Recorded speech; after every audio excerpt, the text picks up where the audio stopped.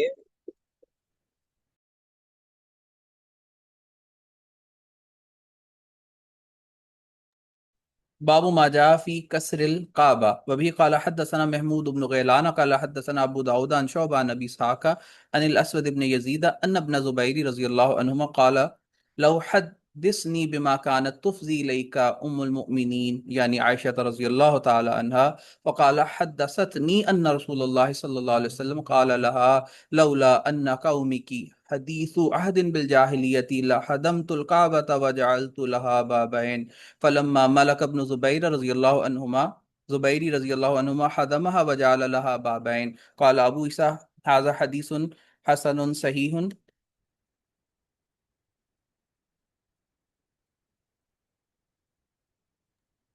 شابش، یہ باب ہے بیت اللہ کو توڑنا، یعنی ان کو دوبارہ تعمیر کرنا۔ تو اسود بن یزید کہتے کہ ابن زبیر نے ان سے کہا حدثنی، مجھے بتاؤ، بما کانت تفضی الیک ام المومنین یعنی عائشہ، جو ام المومنین حضرت عائشہ آپ سے چپکے بیان کیا کرتی تھی۔ یہ میں نے پہلے بھی شاید بتایا ہو کہ حضرت اسود جو ہے نا، یہ حضرت عائشہ کے نا کچھ بڑے شاگردوں میں سے تھے۔ تو حضرت عائشہ جب عمومی کلاس ختم کرتی تھی نا، تو پھر کچھ بڑے لوگوں کو سائڈ پہ کر لیتی تھی، پھر ان سے الگ ہی شاید ایڈوانس لیول کی باتیں انہیں بتایا کرتے تھے۔ تو ایک دن عبداللہ بن زبیر نے یہی پوچھا کہ حضرت عائشہ آپ سے کیا بیان کیا کرتی تھی، ذرا اس دور کی کچھ باتیں سناؤ، یعنی جب آپ کی خصوصی مجالس ہوتی تھی۔ تو انہوں نے کہا کہ حضرت عائشہ نے مجھے یہ حدیث سنائی تھی، سارے اور بھی سنائی ہوگی، انہوں نے اس موقع پر یہ سنائی کہ نبی علیہ السلام نے مجھے فرمایا، حضرت عائشہ نے فرمایا کہ نبی علیہ السلام نے مجھے فرمایا لولا ان قوم کی حدیث و عادم بالجاہل، اگر آپ کی قوم تازہ جاہلیت سے نہ آئی ہوتی، لہدمت الکعبہ، تو میں بیت اللہ کو گرا دیتا، وجعلت لها بابین، میں اس کے دو دروازے کر لیتا۔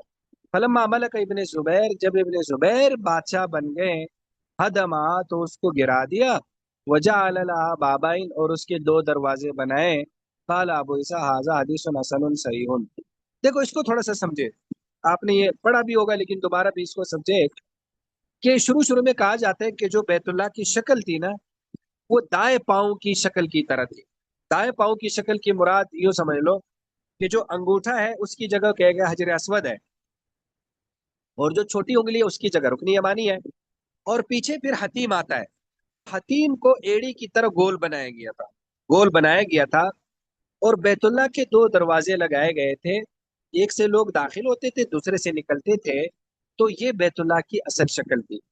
جب نبی علیہ السلام ابھی پیغمبر نہیں بنے تھے، آپ کی عمر 35 ایئرس تھی، 35 سال، تو قریش نے ارادہ کیا کہ بیت اللہ نا بارش کے پانی سے بار بار چھت ٹپکتی تھی، تو ان کا ارادہ تھا کہ نا بیت اللہ کو دوبارہ تعمیر کریں۔ تو انہوں نے کہتے ہیں جب دوبارہ تعمیر کیا تو حتیم چھوڑ دیا۔ حتیم کا حصہ انہوں نے اس لیے چھوڑا تھا کہ انہوں نے یہ اعلان کیا تھا کہ ہم یہ حلال کے پیسوں سے بنائیں گے، اس لیے جس کو اپنے پیسوں پر اعتماد ہو کہ یہ حلال کے، اسی سے صرف بنانا ہے، تو وہ پیسے ہی پورے نہیں ہوئے تھے، تو اس لیے حتیم چھوڑ دیا تھا۔ دوسرا، اب کعبہ چھوٹا ہو گیا، دوسرا پیچھے والا دروازہ بند کر دیا اور ایک دروازہ لگایا، اور وہ دروازہ بھی کافی اوپر لگایا تاکہ عام لوگ اس میں جا ہی نہ سکیں۔ تو وہ ہے کہ یہ ایک ترتیب تھی۔ اب ذرا ایک عجیب بات آپ سنو یار، بیت اللہ کی جو اب شکل ہے نا، وہ بالکل وہی والی شکل ہے۔ اب جب نبی علیہ الصلوۃ والسلام جو ہے نا، جب آپ نے مکہ فتح کیا نا، تو آپ کی خواہش تھی کہ میں اس کو دوبارہ بنا ابراہیمی پہ بناؤں، لیکن آپ کو یہ ڈر تھا، یہ خدشہ تھا کہ بھائی یہ ظاہر لوگ، مکہ کے لوگ اور قریش کے لوگ بیت اللہ کے بارے میں بڑے ایموشنل تھے نا، بڑے سینسیٹیو تھے، تو اگر آپ علیہ السلام اسے گراتے تو وہ ان کے آباء و اجداد کی یادداشت تھی، اور وہ ان کے بارے میں بڑے سینسیٹیو تھے، تو وہ یہ کہہ سکتے تھے کہ شاید نبی علیہ السلام پتہ نہیں بیت اللہ کے ساتھ کیا کریں گے، تو لوگ بدگمان ہو جائیں گے۔ تو اس لیے آپ علیہ السلام نے بدگمانی سے یا لوگوں میں بے چینی روکنے کے لیے آپ نے کیا نہیں، لیکن آپ نے خواہش ظاہر کی تھی حضرت عائشہ کے سامنے. تو جب یہ حدیث عبداللہ بن زبیر کو پہنچی تو عبداللہ بن زبیر کی جب خلافت آئی، دیکھو عبداللہ بن زبیر کی خلافت اس زمانے میں آئی، اس کو تھوڑا سا سمجھے. جب حضرت امیر معاویہ فوت ہوئے تو ان کے بعد یزید بادشاہ بنا. یزید کے بعد ان کا ایک اور بیٹا تھا یزید کا، غالباً معاویہ نام تھا، وہ بادشاہ بنا. پھر اس طرح سے کرتے کرتے عمر بن عبدالعزیز آئے. پھر ان کے بعد آئے تھے عبد الملک بن مروان.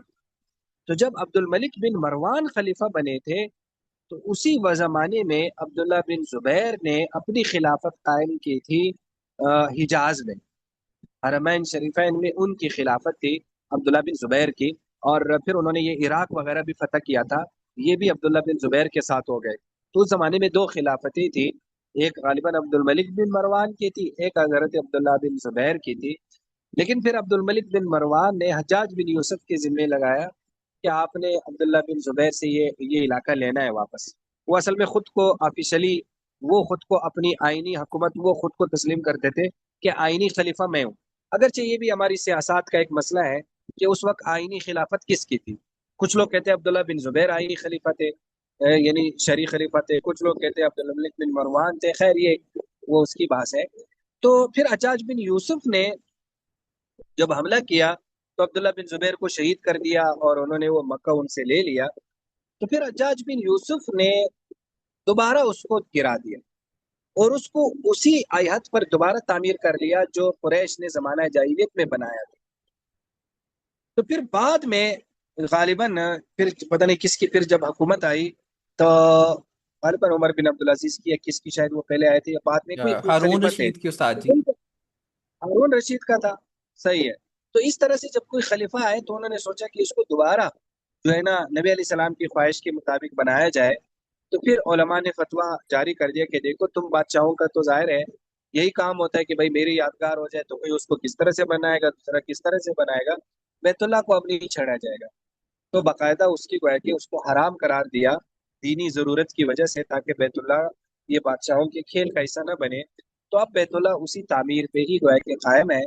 تو اور عجیب بات، یعنی اب آپ سوچو سمری کیا نکلی کہ جو قریش نے جاہلیت کے زمانے میں بنایا تھا بیت اللہ اسی تعمیر پہ اب یعنی عجیب ہے ہمارا. یعنی جاہلیت کے جو کافر لوگوں نے بنایا تھا، کبھی کبھی دل میں یہ خیال آتا ہے کہ شاید انہوں نے اخلاص سے مبارک بنایا تھا نا، کہ انہوں نے اس میں کوئی حرام پیسہ یوز نہیں کیا تھا. انہوں نے باقاعدہ اعلان کیا تھا کہ اس میں کسی نے حرام پیسہ نہیں لانا، صرف وہ پیسہ لانا ہے جو اس نے بالکل حلال طریقے سے کمایا ہو. اور اسی وجہ سے حتیم چھوڑ دیا تھا کہ بھائی اس کے پیسے ہی پوری نہیں ہو رہے تھے تو بیت اللہ کو چھوٹا کرنا پڑا. تو شاید وہ اللہ کو اتنا پسند آیا کہ حالات یہ سے بنا دیے گئے کہ وہی تعبیر اب تک باقی. تو وہ کہ وہ اس کی طرف اس میں وہ کہ اشارہ کر دیا گیا. مجھے تھوڑا سا یاد ہے، اب مجھے وہ سورس یاد نہیں ہے، کچھ چیزیں یاد نہیں ہے. شاید آپ میں سے کسی کو یاد ہو یا کسی نے کسی جگہ پڑھا ہو یا کسی عالم سے سنا ہو. مجھے کوئی ہلکا ہلکا سا یاد ہے کہ شاید کسی جگہ میں نے پڑھا، شاید کسی سے میں نے سنا ہوگا کہ جب عیسیٰ علیہ السلام آئیں گے تو دوبارہ اسی تعمیر پہ بنا دیں گے. واللہ عالم. یہ کوئی مجھے ایسا لگ رہا ہے جیسے میں نے کسی جگہ پڑھا ہے یا جیسے میں نے کسی سے سنا ہے. تو اس لیے آگے اس طرح سے بیان نہ کرو جب تک واقعی آپ کو سورس کا پتہ نہ ہو. جی آگے. اس میں سر ایک حضرت عائشہ کی حدیث بھی آتی ہے نا کہ انہوں نے ایک دفعہ یہ خواہش ظاہر کی کہ میرا دل کرتا ہے میں کعبے کے اندر نماز پڑھوں. تو آپ صلی اللہ علیہ وسلم نے فرمایا کہ عائشہ حتیم کے اندر نماز پڑھو، یہ بھی ایسی ہے جیسے کعبے کے اندر نماز پڑھنا. یہ اگلے باب میں، اگلا باب پڑھیں، یہ اگلے باب میں ہی آ رہی ہے. شاباش جی پڑھو. باب ما جاء في الصلاة في الحجر وبه قال حدثنا قتيبة قال حدثنا عبد العزيز بن محمد عن القمة بن أبي القمة عن أبيه وفي نسخة الشيخ شعيب الأنواد بدل قولي عن أبيه عن أمه في نسخة الشيخ محمد عبد الباقي عن أمه عن أبيه هذا وقد رد الشيخ بشار أواد على زيادة عن أبيه عن عائشة رضي الله عنها قالت كنت أحب أن أدخل البيت فأصلي فيه فأخذ رسول الله صلى الله عليه وسلم بيدي فأدخلني الحجر هجرة فقال صلي في الحجر إن أردت دخول البيت فإنما هو قطعة من البيت ولكن قومك استكثروه حين بنوا الكعبة فأخرجوه من البيت. قال أبو عيسى هذا حديث حسن صحيح والألقمة بن أبي القمة هو القمة بن بلال. ہاں بس یہ آپ والی حدیث جو ہے نا وہ آ گئی ہے. یہ باب ہے صلاۃ فی الحجر. دیکھو یہ جو حتیم ہے نا، حتیم کو ہجر بھی کہا جاتا ہے، حتیم بھی کہا جاتا ہے. حتیم کا مطلب ہوتا ہے توڑا ہوا. تو یہ دراصل اس سے توڑا گیا تھا نا، بیت اللہ سے توڑا گیا تھا، اس لیے اس کو حتیم کہتے ہیں. ہجر بھی کہہ دیتے ہیں. ہجر اس لیے کہتے ہیں، ہجر کا مطلب ہوتا ہے کہ غالباً کسی چیز کو کسی سے گھیرنا. وہ حجرہ بھی اسی کو کہتے ہیں کہ وہ دیواروں سے گھرا ہوا ہے. تو یہ جو حتیم ہے ظاہر ہے وہ پیچھے اس کو نا باقاعدہ اس کی وہ اینٹوں سے یا پتھروں سے گھیرا ہوا ہے نا، تو اس کی ایک چھوٹی سی دیوار بھی ہے نا. تو یہاں بھی تھوڑا سا ایک مسئلہ ذہن میں رکھنا، یہ ایک چیز ہے کہ یہ جو پورا دیوار سے گھرا ہوا ہے، اس میں بھی اختلاف ہے کہ یہ پورا کا پورا بیت اللہ کا ہے یا تھوڑا سا آگے. چونکہ ہم نے کہا تھا نا کہ یہ ایڑی کی طرح گول ہے، تو اس میں تھوڑا سا کچھ حصہ مسنگ بھی ہو جاتا ہے، کچھ حصہ مس بھی ہو جاتا ہے کہ وہ پورا جو ہے نا وہ جو دیوار سے گھرا ہوا پیچھے والا حصہ ہے وہ پورا حتیم نہیں ہے، شاید تھوڑا سا نا کچھ اس میں جو ہے نا وہ بیت اللہ کا حصہ نہیں ہے. تو اب یہ تو گیا کہ اس کو ہجر بھی کہتے ہیں کیونکہ وہ اس کو دیوار یا اینٹوں سے یا پتھروں سے اس کو گھیرا ہوا ہے، اور اس کو حتیم بھی کہتے ہیں. یہ بھی آپ نے ذہن میں رکھا. تو حضرت عائشہ فرماتی ہے کہ کن تو احب، میں پسند کرتی تھی کہ میں بیت اللہ میں جاؤں اور اس میں نماز پڑھوں. تو نبی علیہ السلام نے میرا ہاتھ پکڑا، فادخلنی الحجر، مجھے حتیم میں لے کر آئے اور فرمایا صلی فی الحجر، حتیم میں نماز پڑھو اگر آپ بیت اللہ کے داخل ہونے کا ارادہ کرو، کیونکہ یہ بھی بیت اللہ کا ٹکڑا ہے. لیکن آپ کی قوم نے استقصروہ، اس کو کم کر دیا جب انہوں نے بیت اللہ بنایا. فاخرجوا من البیت، اور جو ہے نا استقصروا کا مطلب ہوتا ہے وہ لوگ عاجز آ گئے پیسے جمع کرنے سے. فاخرجوا من البیت، انہوں نے بیت اللہ سے اسے نکال دیا.